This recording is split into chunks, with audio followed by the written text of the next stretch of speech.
ദിശ അക്കാഡമിയുടെ ഓൺലൈൻ ക്ലാസ്സിലേക്ക് എല്ലാവർക്കും സ്വാഗതം. അപ്പം നമ്മൾ ഇന്ന് രണ്ടാമത്തെ ക്ലാസ് ആണ് ചെയ്യുന്നത്. ഓൾറെഡി നമ്മൾ ഒരു ക്ലാസ് MTS വേണ്ടിയിട്ട് ചെയ്തിട്ടുണ്ടായിരുന്നു അല്ലേ, പാർട്ട് 1 ആയിട്ട് ഇട്ടിട്ടുണ്ടായിരുന്നു. ഇത് നമ്മൾ MTSന്റെ രണ്ടാമത്തെ ക്ലാസ് ആണ് നമ്മൾ ഇന്ന് ചെയ്യുന്നത്. അപ്പം എല്ലാവർക്കും ക്ലാസ്സിലേക്ക് സ്വാഗതം. നമുക്ക് ക്ലാസ് തുടങ്ങാം. ഓക്കെ, അതിനു മുമ്പിട്ടൊരു കാര്യം പറഞ്ഞോട്ടെ. കഴിഞ്ഞ ക്ലാസ് കണ്ടിട്ടുള്ള ആരും തന്നെ എനിക്ക് കമന്റ് ചെയ്തില്ല. കാരണം കഴിഞ്ഞ ക്ലാസ്സിൽ ഞാനൊരു ക്വസ്റ്റിനകത്ത് നാഷണൽ കമ്മീഷൻ ഫോർ SC/ST എന്ന് പറഞ്ഞിട്ട് 323 എന്നാണ് ആർട്ടിക്കിൾ പറഞ്ഞിരുന്നത്. അപ്പം ക്ലാസ് എടുത്തപ്പോൾ ഞാനൊന്നും ശ്രദ്ധിച്ചില്ല. പക്ഷെ പിന്നെ ക്ലാസ് കേട്ടപ്പോൾ മനസ്സിലായി 323 എന്നാണ് ഞാനവിടെ പറയുന്നത്. പക്ഷെ national commission for SC/ST 338ഉം 338A കേട്ടോ. നാഷണൽ കമ്മീഷൻ ഫോർ SC എന്ന് പറയുന്നത് ആർട്ടിക്കിൾ 338ഉം ST എന്ന് പറയുന്നത് 338A കോൺസ്റ്റിറ്റ്യൂഷണൽ ബോഡി അല്ലാത്ത ബോഡി ഏതാണെന്ന് ചോദിച്ചൊരു ക്വസ്റ്റ്യൻ ഉണ്ടായിരുന്നു. നമ്മൾ നീതി ആയോഗ് ആൻസർ ചെയ്ത ക്വസ്റ്റ്യൻ ആ വീഡിയോയില്. അപ്പൊ അതിൽ ഞാൻ പറഞ്ഞിരുന്നത് നാഷണൽ കമ്മീഷൻ ഫോർ SC എന്ന 323 എന്നാണ് പറഞ്ഞിരുന്നത്. ഓക്കെ, അപ്പൊ അത് 338 ആണ്. National commission for SC 338ഉം ST 338A കേട്ടോ. അത് തിരിഞ്ഞു പോയതാണ്, ആരും അത് കമന്റ് ചെയ്തിരുന്നില്ല കേട്ടോ. അപ്പൊ അതൊന്ന് പറഞ്ഞേ ഉള്ളൂ. ഓക്കെ, നമുക്ക് ഇന്നത്തെ ക്ലാസ് നമുക്ക് സ്റ്റാർട്ട് ചെയ്യാം. അപ്പൊ ഇന്നും നമുക്കൊരു 10 ക്വസ്റ്റ്യൻസ് ഉണ്ട്. അതിന്റെ റിലേറ്റഡ് ആയിട്ടുള്ള കാര്യങ്ങൾ നമുക്ക് നോക്കാം. ഓക്കെ, ശരി. അപ്പം ഒന്നാമത്തെ ക്വസ്റ്റ്യൻ ആണ്, how many members were there in the drafting committee of Indian constitution? Indian കോൺസ്റ്റിറ്റ്യൂഷന്റെ ഡ്രാഫ്റ്റിംഗ് കമ്മിറ്റി എത്ര മെമ്പേഴ്സ് ഉണ്ടായിരുന്നു എന്നുള്ളതാണ് question. How many members were there in the drafting committee of Indian constitution? Okay, അപ്പൊ drafting committee of Indian കോൺസ്റ്റിറ്റ്യൂഷന്റെ drafting കമ്മിറ്റിയിൽ എത്ര members ഉണ്ടായിരുന്നു? നമ്മൾ കുറേ ആയിട്ട് പഠിക്കുന്ന കാര്യമാണ് കോൺസ്റ്റിറ്റ്യൂന്റ് അസംബ്ലി അല്ലെ, കോൺസ്റ്റിറ്റ്യൂന്റ് അസംബ്ലിയും ഡ്രാഫ്റ്റിംഗ് കമ്മിറ്റിയും ഒക്കെ. അപ്പം അതിൽ എത്ര മെമ്പേഴ്സ് ആണ് ഡ്രാഫ്റ്റിംഗ് കമ്മിറ്റിയിൽ ഉണ്ടായിരുന്നത്? 7 മെമ്പേഴ്സ് ആണ് ഉണ്ടായിരുന്നത് കേട്ടോ. എത്ര മെമ്പേഴ്സ് ആണ് ഡ്രാഫ്റ്റിംഗ് കമ്മിറ്റിയിൽ? 7 മെമ്പേഴ്സ്. നമുക്കറിയാം കോൺസ്റ്റിറ്റ്യൂന്റ് അസംബ്ലിയിൽ ഒരുപാട് കമ്മിറ്റീസ് ഉണ്ട്. ഏകദേശം ഒരു 22ഓളം കമ്മിറ്റീസ് എവിടെയുണ്ട്? കോൺസ്റ്റിറ്റ്യൂന്റ് അസംബ്ലിയിലുണ്ട്. അതിൽ ഇമ്പോർട്ടന്റ് ആയിട്ട് ഒരു 8 കമ്മിറ്റീസോളം ഉണ്ട്. അതിൽ ഏറ്റവും ഇമ്പോർട്ടന്റ് കമ്മിറ്റിയാണ് ഡ്രാഫ്റ്റിംഗ് കമ്മിറ്റി എന്ന് പറയുന്നത്. കോൺസ്റ്റിറ്റ്യൂഷൻ ഡ്രാഫ്റ്റ് തയ്യാറാക്കി അല്ലെങ്കിൽ പ്രിപ്പയർ ചെയ്ത കമ്മിറ്റിയാണ് ഡ്രാഫ്റ്റിംഗ് കമ്മിറ്റി എന്ന് പറയുന്നത്. സോ കോൺസ്റ്റിറ്റ്യൂന്റ് അസംബ്ലിയിലെ ഏറ്റവും ഇമ്പോർട്ടന്റ് കമ്മിറ്റിയാണ് ഡ്രാഫ്റ്റിംഗ് കമ്മിറ്റി. ഡ്രാഫ്റ്റിംഗ് കമ്മിറ്റിയിൽ എത്ര മെമ്പേഴ്സ് ചോദിച്ചാൽ 7 മെമ്പേഴ്സ് ആണുള്ളത്. ഡ്രാഫ്റ്റിംഗ് കമ്മിറ്റിയുടെ ചെയർമാൻ ആരാണെന്ന് ചോദിക്കും. ഒരു പ്രീവിയസ് ക്വസ്റ്റ്യൻ ആണ്. നിങ്ങളുടെ ഒരുപാട് എക്സാമുകൾക്ക് ചോദിച്ചിട്ടുള്ള CHSലും CGLും ഒക്കെ എക്സാമുകൾക്ക് പൊളിറ്റിന്ന് വന്നിട്ടുള്ള ഒരു ക്വസ്റ്റ്യൻ ആണ്, ഡ്രാഫ്റ്റിംഗ് കമ്മിറ്റി ചെയർമാൻ ആരാണെന്ന്. ഓക്കെ, ആ ഡ്രാഫ്റ്റിംഗ് കമ്മിറ്റിയുടെ ചെയർമാൻ നമുക്കറിയാം BR അംബേദ്കർ ആണ്. ഫാദർ ഓഫ് ഇന്ത്യൻ കോൺസ്റ്റിറ്റ്യൂഷൻ നമ്മൾ വിളിക്കുന്ന BR അംബേദ്കർ ആണ് ഡ്രാഫ്റ്റിംഗ് കമ്മിറ്റിയുടെ ചെയർമാൻ എന്ന് പറയുന്നത്. ഡ്രാഫ്റ്റിംഗ് കമ്മിറ്റിനെ എന്നാണ് അപ്പോയിന്റ് ചെയ്തത്? 1947 ഓഗസ്റ്റ് 29 ആണ് കേട്ടോ. അപ്പൊ ഡ്രാഫ്റ്റിംഗ് കമ്മിറ്റിയുടെ ചെയർമാൻ ആരാന്ന് ചോദിച്ചാൽ BR അംബേദ്കർ ആണ്. ഡ്രാഫ്റ്റിംഗ് കമ്മിറ്റി അപ്പോയിന്റ് ചെയ്തതെന്ന് വെച്ചാൽ 1947 ഓഗസ്റ്റ് 29 ആണ്. Drafting committee BR Ambedkar chairman ഉൾപ്പെടെ എത്ര മെമ്പേഴ്സ് ഉണ്ടായിരുന്നു ഡ്രാഫ്റ്റിംഗ് കമ്മിറ്റിയിൽ? 7 മെമ്പേഴ്സ് ആണ് ഉണ്ടായിരുന്നത്. അപ്പൊ 7 മെമ്പേഴ്സും ആരാണെന്നുള്ളത് നമ്മൾ അറിഞ്ഞിരിക്കണം കേട്ടോ. ചെയർമാൻ എന്ന് പറയുന്നത് നമ്മൾ പറഞ്ഞു ഡോക്ടർ BR അംബേദ്കർ ആണ്. അംബേദ്കർ കൂടാതെ ആരൊക്കെ ഉണ്ടായിരുന്നെന്ന് അറിയാമോ? KM മുൻഷി. ആരൊക്കെയാണ്? ഒന്ന് KM Munshi, Alladi Krishnaswamy Iyer, KM Munshi, Alladi Krishnaswamy Iyer, N Gopalaswamy Iyengar, N Gopalaswamy Iyengar, Syed Muhammad Saadulla, Syed Muhammad Saadulla, BL Mittal, BL മിത്തലും അതുപോലെ തന്നെ DP കെയ്താൽ, BL മിത്തൽ, DP കെയ്താൽ. അപ്പം ബാക്കിയുള്ള 6 പേര് BR അംബേദ്കർ കൂടാതെ KM Munshi, Alladi Krishnaswamy Iyer, Gopalaswamy Iyengar, Syed Muhammad Saadulla, BL മിത്തലും DP കെയ്താലും. ഇത് കോൺസ്റ്റിറ്റ്യൂന്റ് അസംബ്ലി 1947 ഓഗസ്റ്റ് 29 ഫോം ചെയ്തപ്പോഴാണ് ഈ പറഞ്ഞ ഈ 6 പേര് കേട്ടോ. കുറച്ച് കഴിഞ്ഞപ്പോൾ BL മിത്തലിന് പകരം N മാധവറാവു, BL മിത്തലിന് പകരം N മാധവറാവു, DP കെയ്താന് പകരം TT കൃഷ്ണമാചാരിയും ജോയിൻ ചെയ്യുന്നുണ്ട്. ഓക്കെ, ഒരാള് മരണപ്പെടുകയോ ഒരാൾ റിസൈൻ ചെയ്യുകയും ചെയ്യുന്ന ആ ഒരു പോസ്റ്റിലേക്കാണ് വരുന്നത്.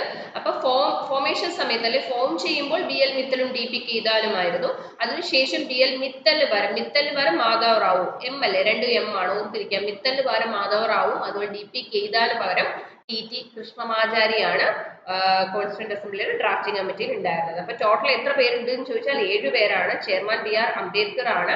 അത് എന്നാണ് ഡ്രാഫ്റ്റിംഗ് കമ്മിറ്റി അപ്പോയിന്റ് ചെയ്തത് വെച്ചാൽ 1947 ഓഗസ്റ്റ് 29 ആണ്. ഓക്കെ, ശരി, നമുക്ക് അടുത്ത ക്വസ്റ്റ്യൻ നോക്കാം. Who had headed the drafting committee of the constitution? ഇപ്പൊ നമ്മൾ പറഞ്ഞതേ ഉള്ളൂ അല്ലെ, ഡ്രാഫ്റ്റിംഗ് കമ്മിറ്റി ഹെഡ് ചെയ്തത് അല്ലെ ഡ്രാഫ്റ്റിംഗ് കമ്മിറ്റിയുടെ ചെയർമാൻ ആരാണ് നമ്മൾ പറഞ്ഞു. ആരാണ്? നിങ്ങൾക്ക് ആൻസർ ചെയ്യാലോ ഈസി ആയിട്ട്. ഡോക്ടർ BR അംബേദ്കർ ആണ്. ഡ്രാഫ്റ്റിംഗ് കമ്മിറ്റി വളരെ പ്രധാനപ്പെട്ട ഒരു കമ്മിറ്റിയാണ് കോൺസ്റ്റിറ്റ്യൂന്റ് അസംബ്ലി ഡ്രാഫ്റ്റിംഗ് കമ്മിറ്റി എന്ന് പറയുന്നത്. സോ അതിന്റെ ചെയർമാൻ അല്ലെ ഹെഡ് ചെയ്ത ആരാണെന്ന് ചോദിച്ചാൽ ഡോക്ടർ BR അംബേദ്കർ ആണ്. Okay,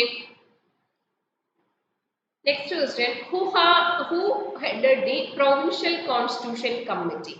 provincial constitution committee head ചെയ്തിരിക്കുന്നത് ആരാണെന്നാണ് ചോദിച്ചിരിക്കുന്നത്. സോ നമ്മൾ പറഞ്ഞു കോൺസ്റ്റിറ്റ്യൂന്റ് അസംബ്ലിയിൽ പ്രധാനപ്പെട്ട കമ്മിറ്റീസ് കുറെ ഉണ്ട്. പ്രധാനപ്പെട്ട ഒരു 8ഓളം കമ്മിറ്റി ഉണ്ടെന്ന് പറഞ്ഞു. അതിൽ ഏറ്റവും പ്രധാനപ്പെട്ട കമ്മിറ്റിയാണ് ഡ്രാഫ്റ്റിംഗ് കമ്മിറ്റി എന്ന് പറഞ്ഞു.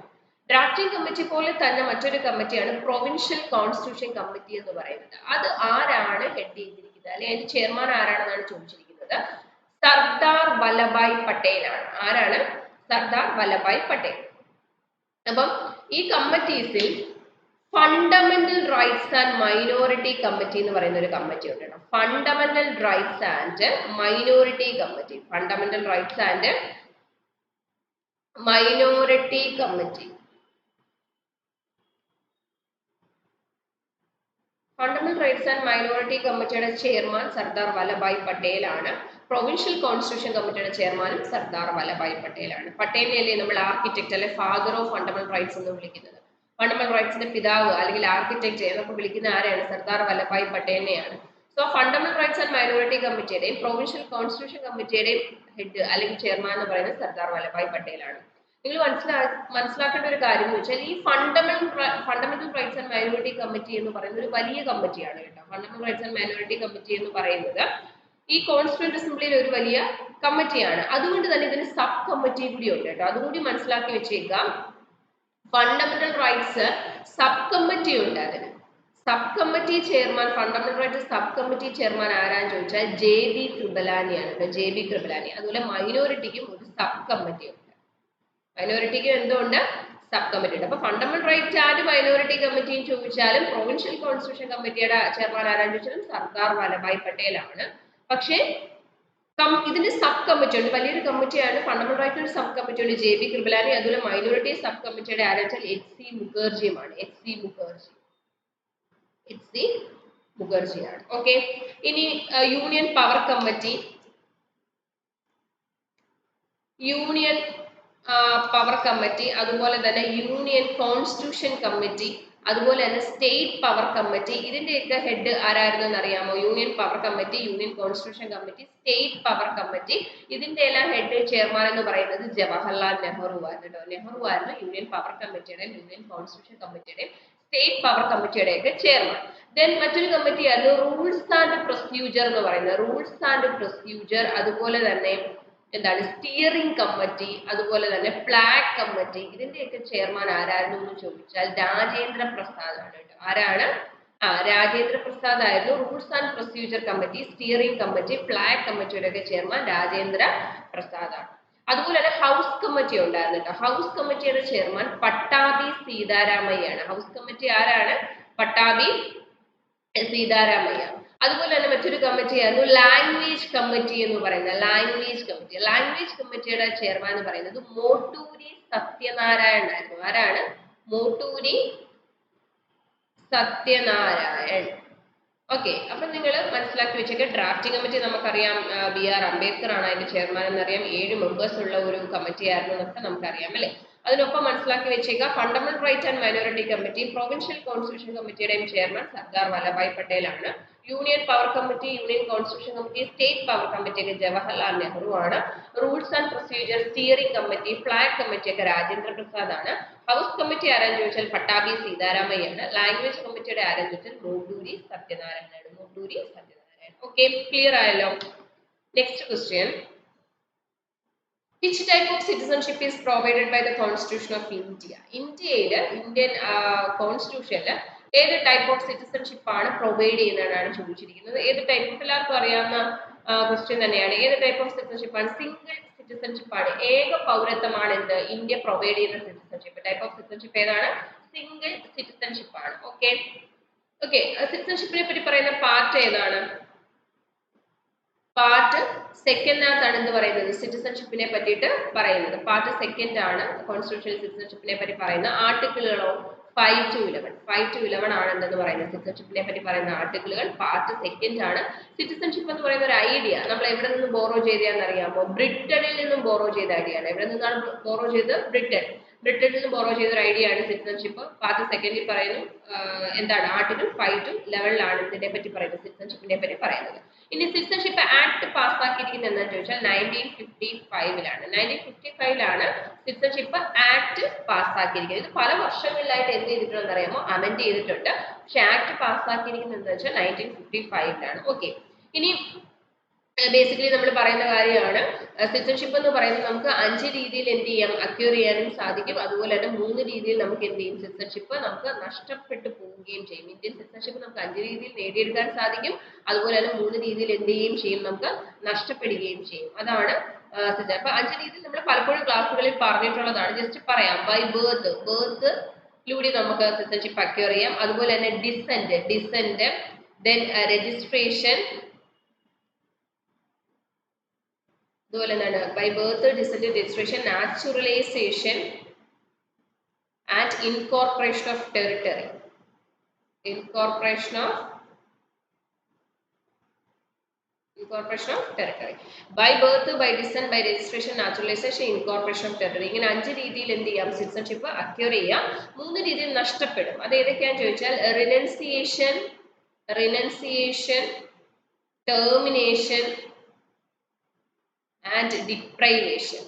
ഒന്നാമത്തെ രീതിയാണ് deprivation. Okay, renunciation, termination and deprivation. 3 രീതിയിൽ നഷ്ടപ്പെടുകയും 5 രീതിയിൽ നമുക്ക് സിറ്റിസൺഷിപ്പ് നേടിയെടുക്കാനും സാധിക്കും. ഇന്ത്യയുടെ സിറ്റിസൺഷിപ്പ് എന്ന് പറയുന്നത് സിംഗിൾ സിറ്റിസൺഷിപ്പ് ആണ്. പാർട്ട് സെക്കൻഡിലാണ് സിറ്റിസൺഷിപ്പിനെ പറ്റി പറയുന്നത്. ആക്ട് പാസ്സാക്കിയിരിക്കുന്നത് 1955. സിറ്റിസൺഷിപ്പിന്റെ ഒക്കെ ക്ലാസ്സുകൾ നേരത്തെ എടുത്തിട്ടുണ്ട് കേട്ടോ. നേരത്തെ എടുത്തിട്ടുള്ള ക്ലാസ്സുകളിൽ ഇതൊക്കെ ഡീറ്റെയിൽ ആയിട്ട് ഈ പാർട്ട് സിറ്റിസൺഷിപ്പും ഇതിന്റെ ഫുൾ ഡീറ്റെയിൽസ് ആ ക്ലാസ്സുകളിലൊക്കെ എടുത്തിട്ടുണ്ട് കേട്ടോ. കാണാത്തവരുണ്ടെങ്കിൽ പോയി കാണണേ. ഓക്കെ, ദെൻ അടുത്ത question. When did the Constituent Assembly adopted the Constitution of India? എന്നാണ് കോൺസ്റ്റിറ്റ്യൂവന്റ് അസംബ്ലി കോൺസ്റ്റിറ്റ്യൂഷൻ അഡോപ്റ്റ് ചെയ്തിരിക്കുന്നതെന്നാണ് ചോദിച്ചിരിക്കുന്നത്. When did the Constituent Assembly adopt the Constitution of India? Indian constitution constituent assembly എന്ന് adopt ചെയ്തെന്നാണ് ചോദിച്ചിരിക്കുന്നത്. എന്താണ് adopt ചെയ്തിരിക്കുന്നത്? 1949 November 26 ആണ് constituent assembly constitution adopt ചെയ്തിരിക്കുന്നത്. ഞാൻ കഴിഞ്ഞ ക്ലാസ്സിൽ പറഞ്ഞിരുന്നു നിങ്ങൾക്ക് പ്രിയാമ്പിൾ അല്ലെ, പ്രിയാമ്പിളിൽ പരാമർശിക്കുന്ന ഒരേ ഒരു ഡേറ്റ് മാത്രമേ ഉള്ളൂ പ്രിയാമ്പിളിൽ അല്ലെ. പ്രിയാമ്പിളിൽ ഒറ്റ ഡേറ്റ് കാണാൻ സാധിക്കും, 1949 November 26. കോൺസ്റ്റിറ്റ്യൂവന്റ് അസംബ്ലി കോൺസ്റ്റിറ്റ്യൂഷനെ എന്താണ് അഡോപ്റ്റ് ചെയ്തിരിക്കുന്ന ഡേറ്റ് ആണ് 1949 November 26. November 26 എന്ന് പറയുമ്പോൾ എന്താണ്?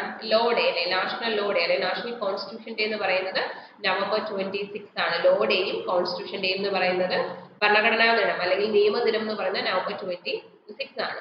ഇനി ഈ കോൺസ്റ്റിറ്റ്യൂവന്റ് അസംബ്ലി കോൺസ്റ്റിറ്റ്യൂഷനെ അഡോപ്റ്റ് ചെയ്ത ഡേറ്റ് ആണ് 1949 November 26 എന്ന് പറയുന്നത്.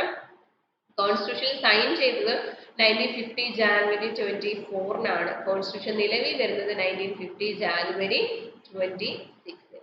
ഓക്കെ, സൈൻ ചെയ്തതാണ് January 24, നിലവിൽ വരുന്നത് 1950 January 26 കേട്ടോ. January 26. ഓക്കെ, ക്ലിയർ ആയല്ലോ. അടുത്ത question. In 1967, which of the following languages was included in the list of state language of the Indian Constitution?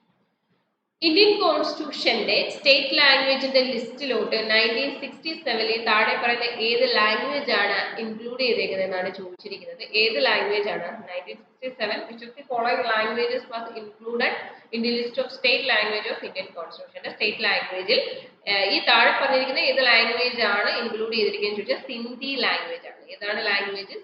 സിന്ധിയാണ്. നമുക്കറിയാം ഏത് ഷെഡ്യൂളിനകത്താണ് ലാംഗ്വേജസിനെ പറ്റി പറയുന്നത്? 8th ഷെഡ്യൂളാണ് അല്ലെ? നമ്മൾ പഠിച്ചില്ലേ tears of old P M? ഒന്ന് ഓർത്ത് നോക്കിയേ. 8th ഷെഡ്യൂൾ ആണ് എന്തെന്ന് പറയുന്നത്? ഒ എന്ന ലെറ്റർ ആയിരുന്നു. അതിൽ ഒ എന്ന് പറയുന്ന ഒഫീഷ്യൽ ലാംഗ്വേജ്. ഷെഡ്യൂൾ 8ലാണ് ഒഫീഷ്യൽ ലാംഗ്വേജസിനെ പറ്റിയിട്ട് പറയുന്നത്, ഇന്ത്യയുടെ ഒഫീഷ്യൽ ലാംഗ്വേജ്.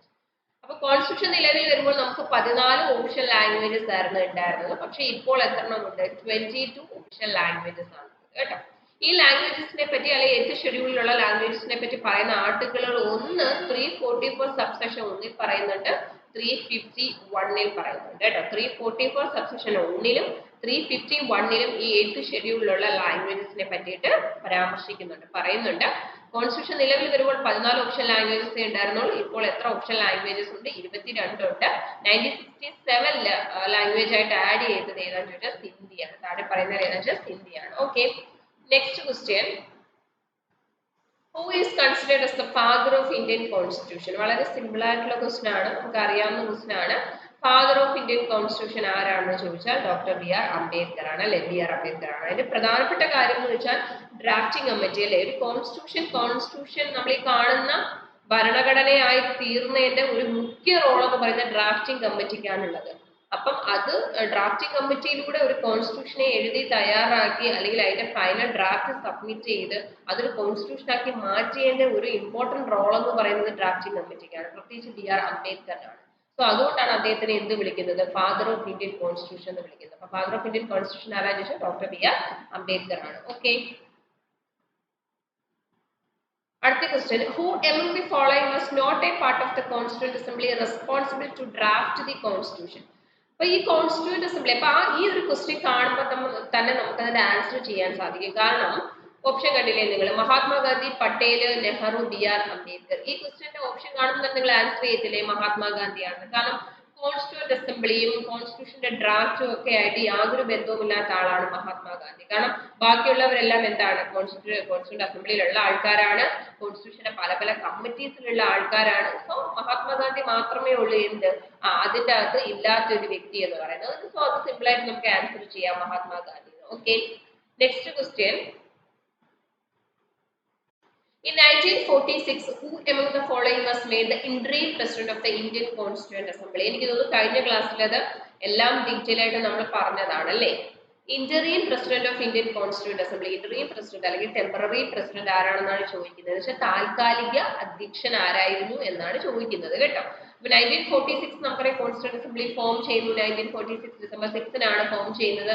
9 ആദ്യം മീറ്റിംഗ് നടക്കുന്നു എന്നൊക്കെയുള്ള കാര്യങ്ങൾ കഴിഞ്ഞ ക്ലാസ്സിൽ പറഞ്ഞാണ്. അന്നേരം പറഞ്ഞു ഒരു താൽക്കാലിക അധ്യക്ഷൻ അല്ലെ? ഒരു താൽക്കാലിക അധ്യക്ഷനെ, ഒരു ഇന്ററിയം പ്രസിഡന്റ് അല്ലെങ്കിൽ ഒരു ടെമ്പററി പ്രസിഡന്റിനെ അവിടെ വെച്ച് തെരഞ്ഞെടുത്തു. അത് ആരാണെന്ന് ചോദിച്ചാൽ സച്ചിദാനന്ദ സിൻഹയായിരുന്നു. ആ മീറ്റിംഗിൽ ഏറ്റവും സീനിയർ മോസ്റ്റ് ആയിട്ടുള്ള ഏറ്റവും പ്രായം കൂടിയ വ്യക്തിയായിരുന്നു സച്ചിദാനന്ദ സിൻഹ. അദ്ദേഹത്തിനെയാണ് എന്ത് ചെയ്തത്? ഇന്ററിയം പ്രസിഡന്റ് ആയിട്ട് അല്ലെങ്കിൽ ടെമ്പററി പ്രസിഡന്റ് ആയിട്ട് കോൺസ്റ്റിറ്റ്യൂന്റ് അസംബ്ലി എന്ത് ചെയ്തത്? തിരഞ്ഞെടുത്തത്. ആരെയാണെന്ന് ചോദിച്ചു കഴിഞ്ഞാൽ സച്ചിദാനന്ദ സിൻഹയാണ്. ആദ്യമായി അഡ്രസ് ചെയ്ത വ്യക്തി നമ്മൾ പറഞ്ഞു ജെ ബി കൃപലാനിയാണെന്ന് പറഞ്ഞു. ഇന്ററിയം പ്രസിഡന്റ് ആരാണെന്ന് ചോദിച്ചാൽ സച്ചിദാനന്ദ സിൻഹയാണെന്ന് പറഞ്ഞു. അതുപോലെ ഒരു താൽക്കാലിക ഉപാധ്യക്ഷൻ കൂടി ഉണ്ടായിരുന്നു കോൺസ്റ്റിറ്റ്യൂന്റ് അസംബ്ലിക്ക്, ഒരു ഇന്ററിയം വൈസ് പ്രസിഡന്റ് കൂടി ഉണ്ടായിരുന്നു. അത് ആരായിരുന്നു? ഫ്രാങ്ക് ആന്റണി. കഴിഞ്ഞ ക്ലാസ്സിൽ ഞാൻ പറഞ്ഞതാണ്, നിങ്ങൾക്ക് ഓർമ്മയുണ്ടോ എന്ന് എനിക്ക് അറിയത്തില്ല. ഫ്രാങ്ക് ആന്റണിയെ പറഞ്ഞു. ഫ്രാങ്ക് ആന്റണി താൽക്കാലിക ഒരു ഉപാധ്യക്ഷനായിട്ട് തെരഞ്ഞെടുത്തു എന്ന് ഞാൻ പറഞ്ഞായിരുന്നു. അപ്പൊ താൽക്കാലിക അധ്യക്ഷൻ സച്ചിദാനന്ദ സിൻഹയും താൽക്കാലിക ഉപാധ്യക്ഷൻ ആരാണെന്ന് ചോദിച്ചാൽ ഫ്രാങ്ക് ആന്റണിയുമാണ്. Okay, next question. Which of the following features of Indian Constitution was taken from Soviet Socialist Republic? താഴെ പറഞ്ഞിരിക്കുന്നവയിൽ ഏതാണ് സോവിയറ്റ് സോഷ്യലിസ്റ്റ് റിപ്പബ്ലിക്കിൽ നിന്നും എടുത്തിട്ടുള്ള ആശയം എന്നാണ് ചോദിച്ചിരിക്കുന്നത്. എന്ന് വെച്ചാൽ സോവിയറ്റ് സോഷ്യലിസ്റ്റ് റിപ്പബ്ലിക് എന്ന് വെച്ചാൽ റഷ്യയിൽ നിന്ന്, അല്ലെന്നുണ്ടെങ്കിൽ നമുക്ക് പറയാം USSR നിന്ന് എടുത്തിട്ടുള്ളത് അല്ലെ? സോവിയറ്റ് യൂണിയൻ, USSR അല്ലെ റഷ്യ അല്ലെ സോവിയറ്റ് സോഷ്യലിസ്റ്റ് റിപ്പബ്ലിക് എല്ലാം ഒരു രാജ്യമാണ്. അവിടെ നിന്ന് എടുത്തിട്ടുള്ള കൺസെപ്റ്റ് ഏതാണെന്നാണ് ചോദിച്ചിരിക്കുന്നത്. നമുക്കറിയാം ഫണ്ടമെന്റൽ റൈറ്റ്സ് എവിടെ നിന്നാണ്? നമ്മൾ USA നിന്ന്, അമേരിക്കൻ കോൺസ്റ്റിറ്റ്യൂഷൻ എടുത്തിട്ടുള്ളതാണ്. പ്രിയാമ്പിൾ ആരിൽ നിന്ന് എടുത്തിട്ടുള്ളതാണ്? അതും USA നിന്ന് തന്നെയാണ് എടുത്തിട്ടുള്ളത് പ്രിയാമ്പിൾ. കൺകറൽ ലിസ്റ്റ് എവിടെ നിന്നാണെന്നറിയാമോ? ഓസ്ട്രേലിയയിൽ നിന്ന് എടുത്തിട്ടുള്ള കൺസെപ്റ്റ് ആണ് എന്ത് കൺകറൽ ലിസ്റ്റ്. സോ റഷ്യയിൽ നിന്ന് വന്നിട്ടുള്ള എന്ന് വെച്ചാൽ 5-year പ്ലാൻ ആണ്. പഞ്ചവത്സര പദ്ധതിയാണ് നമ്മൾ എവിടെ നിന്ന് എടുത്തിട്ടുള്ളത്? റഷ്യയിൽ നിന്ന് എടുത്തിട്ടുള്ളത് അല്ലെ USSR നിന്ന് എടുത്തിട്ടുള്ളത്. അതുപോലെ തന്നെ ഫണ്ടമെന്റൽ ഡ്യൂട്ടീസ് ഉണ്ടല്ലോ, ഫണ്ടമെന്റൽ ഡ്യൂട്ടീസും നമ്മൾ എവിടെ നിന്നാണ് എടുത്തിട്ടുള്ളത് ചോദിച്ചാൽ റഷ്യയിൽ നിന്ന് എടുത്തിട്ടുള്ളതാണ് ഫണ്ടമെന്റൽ ഡ്യൂട്ടീസ്. ഓക്കെ, അപ്പൊ 5-year പ്ലാൻ റഷ്യയുടെയാണ്, ഫണ്ടമെന്റൽ ഡ്യൂട്ടി റഷ്യയുടെയാണ്. USA നിന്നാണ് ഫണ്ടമെന്റൽ റൈറ്റും പ്രിയാമ്പിളും ഒക്കെ എടുത്തിട്ടുള്ളത്. കൺകറൽ ലിസ്റ്റ് എവിടെ നിന്നാന്ന് ചോദിച്ചാൽ ഓസ്ട്രേലിയയുടെയാണ്. അതുപോലെ ലിബർട്ടി, ഇക്വാളിറ്റി, ഫെർട്ടേണിറ്റി നമ്മൾ കഴിഞ്ഞ ക്ലാസ്സിൽ പറഞ്ഞതല്ലേ, ലിബർട്ടി പ്രിയാമ്പിലുള്ള ലിബർട്ടി, ഇക്വാളിറ്റി, ഫെർട്ടേണിറ്റി എവിടെ നിന്നാണ്? ഫ്രാൻസിൽ നിന്നാണ്. അതുപോലെ റിട്ട് അതുപോലെ തന്നെ സിറ്റിസൺഷിപ്പ് ഒക്കെ എവിടെ നിന്ന് നമ്മൾ എടുത്തിട്ടുള്ളതാണ്? ബ്രിട്ടനിൽ നിന്ന് എടുത്തിട്ടുള്ളതാണ്. റിട്ടും സിറ്റിസൺഷിപ്പ് ഒക്കെ ബ്രിട്ടനിൽ നിന്ന് നമ്മൾ ബോറോ ചെയ്ത കൺസെപ്റ്റ് ആണ്. അതുപോലെ തന്നെ ഡയറക്റ്റീവ് പ്രിൻസിപ്പിൾ എവിടെ നിന്ന് എടുത്തിട്ടുള്ളതാണ്? ഡയറക്റ്റീവ് പ്രിൻസിപ്പിൾ മാർഗനിർദ്ദേശക തത്വങ്ങൾ എന്ന് പറയും. ഡയറക്റ്റീവ് പ്രിൻസിപ്പിൾ എവിടെ നിന്ന് എടുത്തതെന്ന് ചോദിച്ചാൽ അയർലൻഡിൽ നിന്ന് എടുത്തിട്ടുള്ളതാണ് എന്ത് ഡയറക്റ്റീവ് പ്രിൻസിപ്പിൾ എന്ന് പറയുന്നത്. സോ ഇവിടെ ചോദിച്ചിരിക്കുന്നത് ഈ സോവിയറ്റ് സോഷ്യലിസ്റ്റ് റിപ്പബ്ലിക്കിൽ നിന്നും ഏത് കൺസെപ്റ്റ് ആണ് എടുത്തിരിക്കുന്നത് ചോദിച്ചാൽ 5-year പ്ലാൻ ആണ്, പഞ്ചവത്സര പദ്ധതിയാണ്. ഓക്കെ, അപ്പൊ നമ്മൾ ഈ പാർട്ട് 2-ല് നമ്മൾ ഒരു 10 ക്വസ്റ്റ്യൻസും കൂടി നമ്മൾ ഡിസ്കസ് ചെയ്തു. അപ്പം അതിന്റെ അത്യാവശ്യം, കാരണം ഇതിൽ പറഞ്ഞിരിക്കുന്ന ഈ 10 ക്വസ്റ്റ്യനിൽ തന്നെ നമ്മൾ റിലേറ്റഡ് ആയിട്ടുള്ള കാര്യങ്ങളെല്ലാം പാർട്ട് 1-ൽ ചെയ്തതാണ് അല്ലെ. കോൺസ്റ്റിറ്റ്യൂന്റ് അസംബ്ലി ആയാലും കോൺസ്റ്റിറ്റ്യൂഷൻ അഡോപ്റ്റ് ചെയ്താലും ഒക്കെ ആ ഫസ്റ്റ് ക്ലാസ് നമ്മൾ എടുത്തിട്ടുള്ളതാണ്. ഈ ഫസ്റ്റ് ക്ലാസ് കണ്ടിട്ടില്ലാത്ത ആരെങ്കിലും ഉണ്ടെങ്കിൽ, പാർട്ട് 1 കണ്ടിട്ടില്ലാത്ത ആരെങ്കിലും ഉണ്ടെങ്കിൽ പാർട്ട് 1 കാണുക, എന്നിട്ട് പാർട്ട് 2 കാണുക. ഓക്കെ, അതുകൊണ്ടാണ് കൂടുതൽ റിലേറ്റഡ് ആയിട്ടുള്ള കാര്യങ്ങൾ പറയാതിരുന്നത്. കാരണം ഇതിലുള്ള കാര്യങ്ങളൊക്കെ തന്നെയാണ് ഞാൻ പാർട്ട് 1-ൽ പറഞ്ഞിട്ടുള്ളത്. ഓക്കെ, അപ്പൊ കണ്ടിട്ടില്ലാത്തൊരു പാർട്ട് 1-ഉം കൂടി ക്ലാസ് കാണുക. ഓക്കെ, അപ്പം MTS വേണ്ടിയിട്ടുള്ള നമ്മൾ ഇതുവരെ ചോദിച്ചിട്ടുള്ള പ്രീവിയസ് ക്വസ്റ്റ്യന്റെ സീരീസ് ആണ് ചെയ്യുന്നത്. അപ്പം ഇതിലും ഒരു ചെറിയ വീഡിയോ ആണ്, ഒരു 10 ക്വസ്റ്റ്യൻസ് മാത്രമേ നമ്മൾ ചെയ്തിട്ടുള്ളൂ. അപ്പൊ അതെല്ലാവരും അതിന് റിലേറ്റഡ് ആയിട്ടുള്ള കാര്യവും പറഞ്ഞത് കേൾക്കുക. അതുപോലെ തന്നെ ഞാൻ ആദ്യമേ ക്ലാസ്സിന്റെ സ്റ്റാർട്ടിങ്ങിൽ ഞാൻ പറഞ്ഞതുപോലെ തന്നെ ഞാൻ ആ SC/ST-യുടെ നമ്മൾ പറഞ്ഞ ആർട്ടിക്കിൾ അതും കൂടി നിങ്ങളൊന്ന് കറക്റ്റ് ചെയ്തേക്കണേ. 338-ഉം 338A-യുമാണ്. ഓക്കെ, അപ്പം അടുത്ത ക്ലാസ്സിൽ കാണാം.